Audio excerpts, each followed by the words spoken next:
ओम शांति।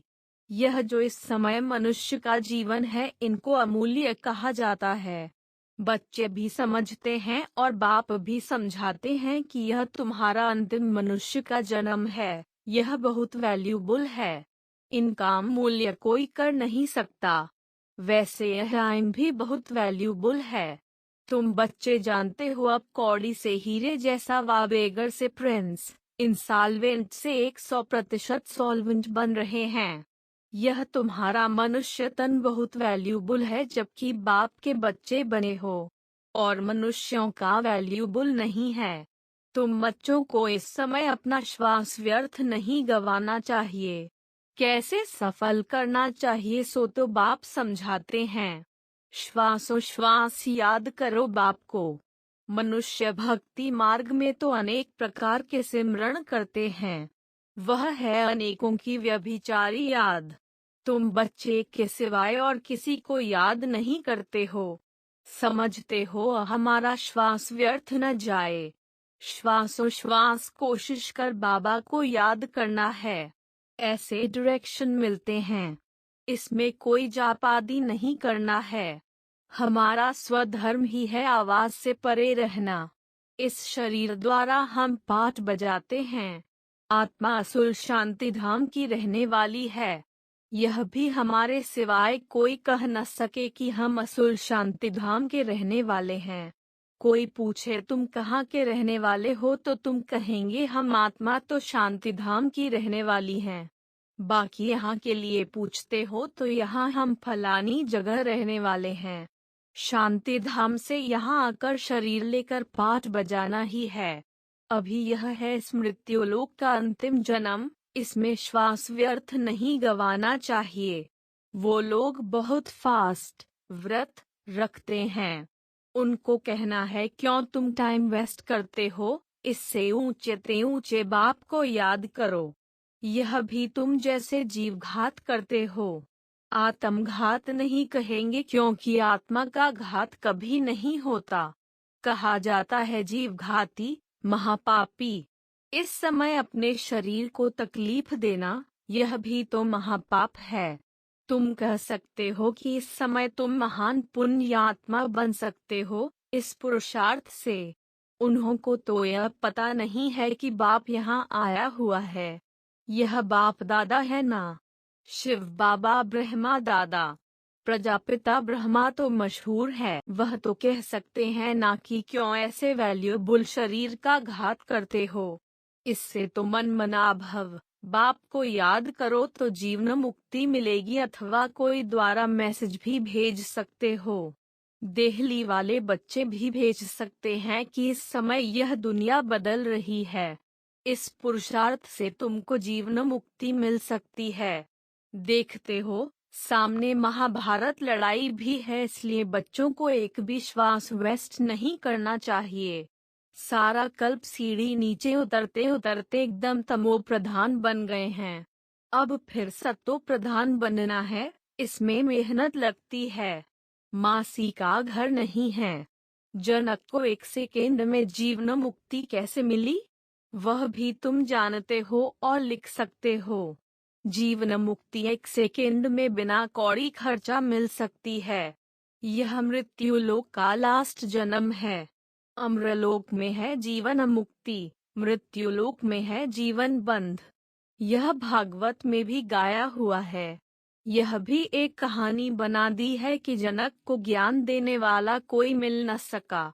परमपिता परमात्मा ब्रह्मा द्वारा ज्ञान देते हैं, इसको ही ब्रह्मा ज्ञान कहा जाता है।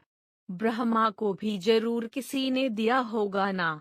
ज्ञान सागर तो परमपिता परमात्मा है, वह ब्रह्मा द्वारा आकर देते हैं। त्रिमूर्ति चित्र द्वारा तुम अच्छी तरह समझा सकते हो। कोई भी अंदर आते हैं तो उनसे पूछो बोर्ड पढ़ा, क्या लिखा हुआ है। बीके प्रजापिता ब्रह्मा के बच्चे ठहरे। प्रजापिता को सिर्फ कुमारियां ही होंगी क्या? जरूर कुमार भी होंगे। तो हमारी यह फैमिली हो गई। ब्रह्मा बाप है। ब्रह्मा किसका बच्चा? शिव बाबा का। इन द्वारा स्थापना कर रहे हैं। यह फैमिली की फैमिली भी है। पाठशाला की पाठशाला भी है। सर्व का सद्गति दाता तो एक ही बाप है। वही यह दुनिया स्थापन कर रहे हैं। तो जरूर डेविल वर्ल्ड खत्म होगा। राइज और फॉल भारत का होता है। भारत ही हेवन से हेल एकदम ऊंच से नीच बनता है। हेवन माना नई दुनिया। बुद्धिवान जो होंगे वह समझेंगे बरोबर आदि सनातन देवी देवता धर्म था। तुम लिखते भी हो कि जिटिज्म कैसे स्थापन हो रहा है, एक सेकेंड में जीवन मुक्ति कैसे मिलती है, आकर समझो। अभी यह पुरानी दुनिया है, वह बदलकर नई दुनिया बन रही है, इसलिए यह अंतिम जन्म बहुत वैल्यूबल है, इनका बहुत महत्व है। जबकि हम बाबा से वर्षा लेते हैं और आदि सनातन देवी देवता धर्म वाले ही आकर वर्षा लेंगे। अगर नहीं लेते हैं तो समझना चाहिए यह 84 जन्म लेने वाला सूर्यवंशी में आने वाला नहीं है, पिछाड़ी में आएंगे। जिनकी फुल ज्योत जगती है वह सतयुग में आएंगे। पीछे दिन प्रतिदिन कम ताकत वाले होंगे। महान सौभाग्यशाली ही एक्यूरेट नई दुनिया में आएंगे। रहना तो नए मकान में चाहिए।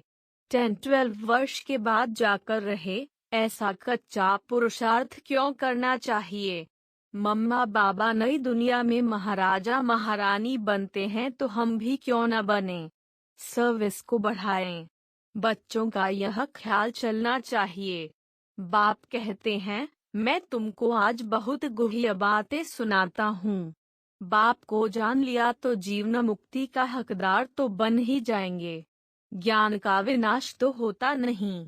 कई मनुष्य तो अच्छी रीति समझते भी हैं, कोई तो कुछ नहीं समझते, ऐसे ही देखकर चले जाते हैं।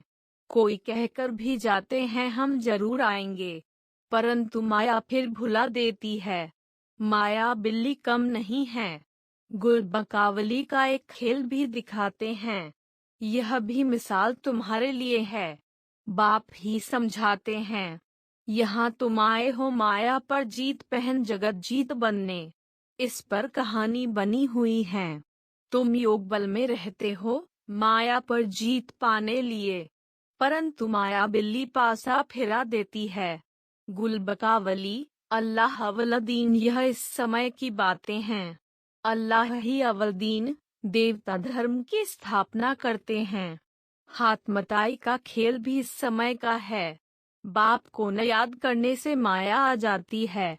जो कुछ हो चुका है उनकी बैठ बाद में कहानियां बनाते हैं। जो होने वाला है वह तो कुछ बता नहीं सकते। पास्ट में जो कुछ हुआ है उसका ड्रामा बनाते हैं। कंसवध, अमृत मंथन, किस्म किस्म के खेल बनाते हैं। वह बेचारे यह नहीं जानते कि यह बेहद का ड्रामा है। तुम जानते हो यह नादी अविनाशी ड्रामा है। मनुष्य तो कुछ भी नहीं जानते कि यह ड्रामा कितने वर्ष का है। भल कहते हैं हिस्ट्री रिपीट होती है, परंतु समझते नहीं हैं। बाप किस्म किस्म के राज समझाते हैं कि बुद्धि में यह बैठे कि हमारा यह अंतिम जन्म बड़ा वैल्यूबल है, इसमें टाइम वेस्ट नहीं करना चाहिए। हथकार दे दिल या दे दिल तो आत्मा में है ना। आत्मा ही कहती है, मुझे तंग नहीं करो, मेरी दिल को दुखी नहीं करो। बुद्धि समझती है, जज करती है, यह हमको सुख देते हैं, यह दुख देते हैं। आत्मा शरीर के बिना तो कह न सके। आत्मा ही सब कुछ सीखती है। संस्कार आत्मा में भरते हैं। अभी तुमको परमपिता परमात्मा सिखला रहे हैं। तुम जानते हो बाप ज्ञान का सागर है, पतित पावन है।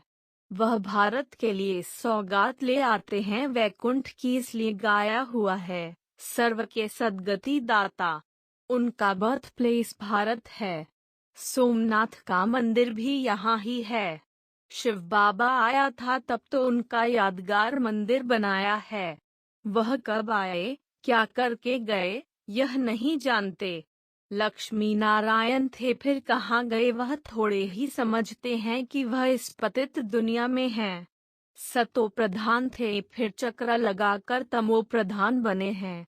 नाम रूप तो बदल जाता है ना, हर जन्म में फीचर्स बदल जाते हैं। यह बना बनाया ड्रामा है, इसमें जरा भी फर्क नहीं पड़ सकता। फीचर्स एक न मिले दूसरे से। बाबा को बच्चों पर रहम पड़ता है कि बच्चे अपने बाप को जान लेवें। मालूम तो पड़ता है ना।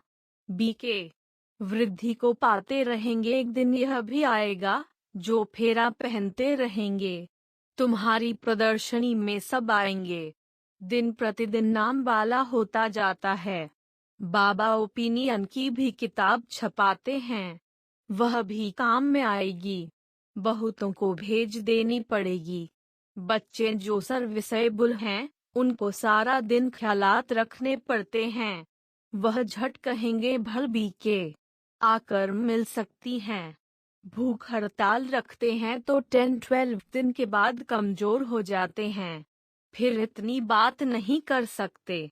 तुम्हारी बात को समझेंगे और कहेंगे कि बरोबर जीवन मुक्ति पाने का यही ठीक रास्ता है। सर्व का सद्गति दाता तो एक ही बाप है, बाकी सब हैं भक्ति मार्ग के गुरु। गुरु तो बहुत हो गए हैं ना। स्त्री का पति भी गुरु है। जो समय बर्बाद करते रहते हैं उनको बेसमझ कहा जाता है। बाप कहेंगे किसका जीवन हीरे जैसा बनाने तुम सर्विस नहीं करते हो। कितना waste of time, waste of energy करते हो।